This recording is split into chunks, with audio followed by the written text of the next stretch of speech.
James Thomas, Morning Blend. I'm here with Travis Sheridan. How are you, Travis? I'm doing well, James. Thanks. So you were the director for Venture Cafe here in St. Louis, but you got a promotion. Tell us about it. So I was running the St. Louis operation. Now I rule the world. I'm just no. So now I run Venture Cafe at the global level. So my responsibilities now are expanding Venture Cafe around the world, as well as supporting the venture cafes that exist. So tell us about the locations that do exist. So right now we're in we're in Cambridge, Massachusetts, St. Louis, Missouri, Rotterdam, Netherlands, and Miami, Florida. And then on the horizon are Tokyo, Poland, Dublin, Winston-Salem, North Carolina, Philadelphia, Providence, Rhode Island, a few other places. So are we going to be able to visit all these cities? You will, and what's going to be great is that, the name tag that you wear when you come to Venture Cafe, when you go to a new city, it'll give you like an extra check mark. So you'll actually start collecting like badges of new cities you've gone to. That means I need to do some traveling. You do, and come on out.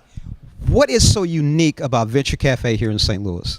Well, I think what has really worked in St. Louis has been the people that are even watching this show. It's the community. This community has really embraced the broad approach to innovation. It's getting a lot of different people together, from filmmakers to bioscientists to artists to technologists. And that's what's really made it work. And I think the other piece is that we've been tackling a lot of social issues. We partnered with the people that we're working on Forward Through Ferguson. We're going to be working with the mayor's chief resilience officer's office. We like tackling those social issues with an innovative slant. So you also have a St. Louis U collection too, don't you? And Wash U?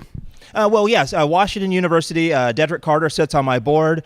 St. Louis University, we're looking at some programming going forward. We'll be able to partner with that university a bit more. So what's the future of Venture Cafe globally? Continuing to build these ecosystems out around the world. What's great about a city like St. Louis is there are a lot more St. Louis's around the world than there are San Francisco's around the world. And the San Francisco's and the Cambridge, Massachusetts, and the New York's, those are great, but they don't necessarily, they're a self-feeding machine. But these other cities like St. Louis, like Miami, like Rotterdam, have a lot of good assets and just need an organization like Venture Cafe to bring those assets together. Travis, thank you so much for being with me on Morning Blend. Thank you, James.